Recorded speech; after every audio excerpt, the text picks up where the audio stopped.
Aside from Trump winning the 2024 election just a couple of days ago, the second most talked about issue has been the unhinged reactions by liberals that have been shared by them across social media over the last few days. And while there is absolutely plenty to mock with these people, I also would like to thank them for putting their lunacy on full display. Let's get into it.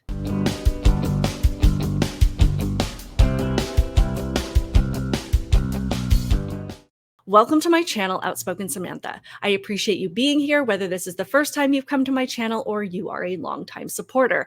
Please be sure to hit that thumbs up button, make sure that you are subscribed, and make sure that your notifications are turned on so that you never miss out on a conversation like the one we're about to have. So after Tuesday's election results came in and Donald Trump was declared the 47th president of the United States, winning both the Electoral College and the popular vote, as expected, liberals took to social media to let us all know exactly how they are feeling. I mean, at this point, 90% of what we sift through online these days is the nonstop barrage of liberals expressing their fragile emotions and letting us know how oppressed and deeply unhappy they are. So this is nothing new. However, their response to Trump's re-election, along with the reality setting in with the Kamala Harris campaign, realizing that perhaps running on fear, anger, and killing babies wasn't the best idea, the reaction has been historic. And I mean, we've seen libs overreact before. They scream and yell and meltdown about everything. But I think this might even be a new level for people that are already known for their public outbursts and tantrums. As I said, the unlimited amount of content that the delusional left has provided over the last few days is absolutely worth mocking, and we will be doing that. Yet I also think what we need to do is evaluate exactly what this shows us about the importance of free speech,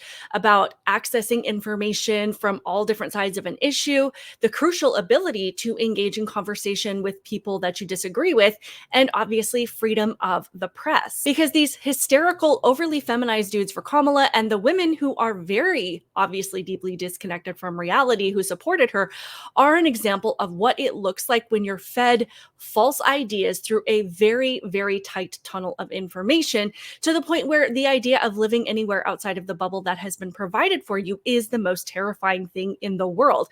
And how this type of programming steals your ability to think for yourself. It robs you of your essential desire for truth, and it completely dissolves the autonomy that you have over your mind and body, despite the belief that you think that those are the things that you are fighting for. So to get the ball rolling, I have a few clips of some of these women just completely melting down at the idea of living under a Trump presidency. Again, as they've done before, and live to tell about it. Here's the first one. Okay, talk me down. I just heard that the mayor of Michigan and the Arab Muslim community of Michigan are supporting Trump. Do they not remember that he said he wanted to deport all Muslims? Are you nuts? Wait until you see what he does if you get what you want. And by the way, this has to be nothing but sexism. A woman president. Oh, holy no. That's all it could be, because otherwise it's plain stupidity. She seems nice. So did they not vote for him because they didn't hear him say that he was going to deport them, or did they not vote for him because they're sexist? People realize that they don't actually have a consistent belief as to why they don't like Trump. They just throw every fear and bullying tactic at the wall and pray that something sticks. It doesn't matter if it's true or not. All that matters is that if they can say one thing that makes someone too afraid to vote for Trump or to support him, that's the most important thing. And just a thought, ma'am, if all of these Muslims voted for Trump and they didn't hear him say that he was going to deport them, and you're the only one that believes it, then perhaps they know that he didn't say that, and you're just believing what the media told you, which is that Trump is going to go after anybody who wasn't born in this country, especially if they have brown skin. And as much as these people talk about the white savior complex, no one demonstrates this more than white liberals, who seem to think that they have to explain things to everyone, especially to people who aren't white, because they think that they're too stupid to think for themselves. The next few clips I'll just play in succession without interrupting, because there are so many of these online, and we just need to stare in disbelief at these people. So, just to get a well rounded sense of these next reactions, we have a woman standing on a street corner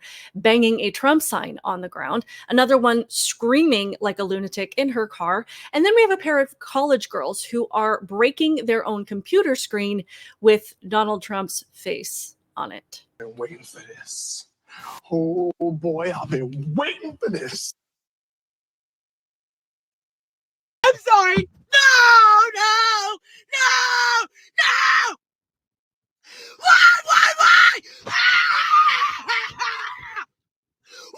Why? Why? Do you really hate me that bad? Do it. Do it. Really? Yes. Yeah. Do it. I'll buy. I honestly hope that daddy sees that and refuses to pay for it and makes you get a job so that you have to replace it yourself, and we can bring that entitlement down a notch. Now, aside from that, another even more disturbing trend has made its way across social media. Liberal women are shaving their heads. I'm not even kidding. Have a look. Feeling spicy. You guys feel spicy? Because I do. All right. I don't know how to use this thing. Let's see what happens. Is this cutting off hair? I'm going to have to cut it shorter than that. Does it down, right? I think that this is too... Oh, it's getting hair. Let's see here. Maybe I got to cut it. Here we go. Have I given up on America? Yes. Also given up on coloring this hair because, right? Coloring my hair.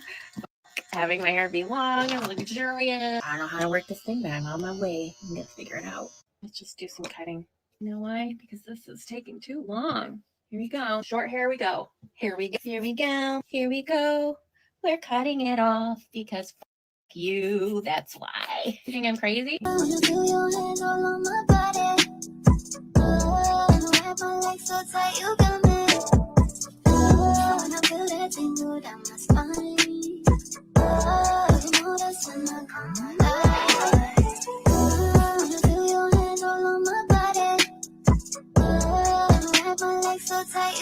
Oh, and it gets better. One more trend that these liberal women have started for themselves is to threaten men with starting their own 4B movement, which means they will refuse to date men, sleep with men, marry them, or have their babies. Have a look. President, and I think all women should stop having sex for the next 4 years in protest and protection of your bodies. As we know, if that little baby inside you gives you any trouble and you need an emergency health care and you're gonna die, I think that is sufficient enough reason to stop having sex. Don't you agree?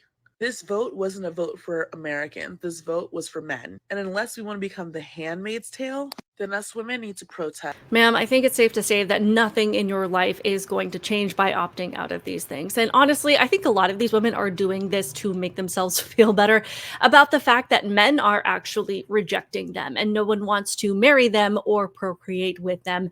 And they want to make it seem like they're alone because of their choices and not because of the truth, which is that men just don't want them. And the men that they have to choose from are either in dresses or wearing makeup, or they have such minimal levels of testosterone in their own body, and dating them would mean that both the man and the woman in that relationship would be at risk for an unplanned pregnancy. That's all happening. And as I said, this is what happens when you are bombarded with repeat messaging that is based on fear over facts and censorship over common sense, because none of what these women are angry about actually exists in reality.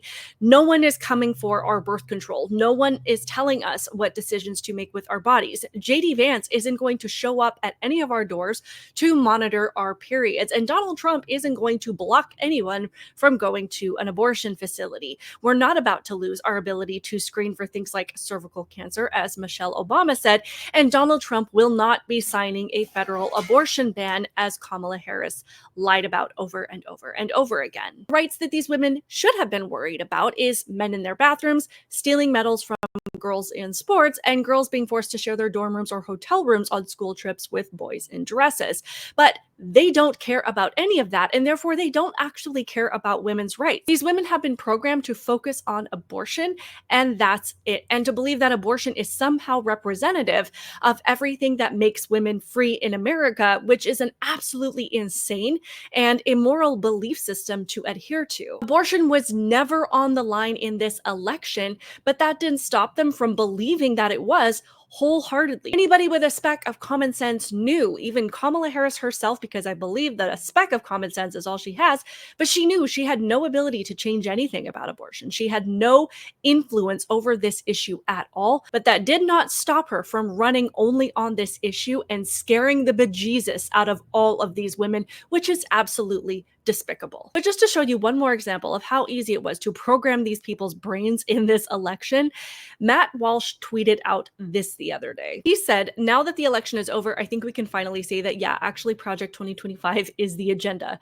LOL." And Ian Miles Chong says, "Hell yeah." And then the account Dr. Jebra Fauché, which is a satire account, says, "You're going to send some liberals straight into an asylum." When I saw the tweet, I liked it because I thought it was funny, and I knew he was trolling, and I didn't think anything of it. Because of it, the media ran with it and put out a story saying that Republicans lied about Project 2025 being Trump's agenda and that they were already backtracking on it. This article by the Daily Mail, it says MAGA stars gloat that they can finally admit Project 2025 will be Trump's agenda as Bannon names first targets.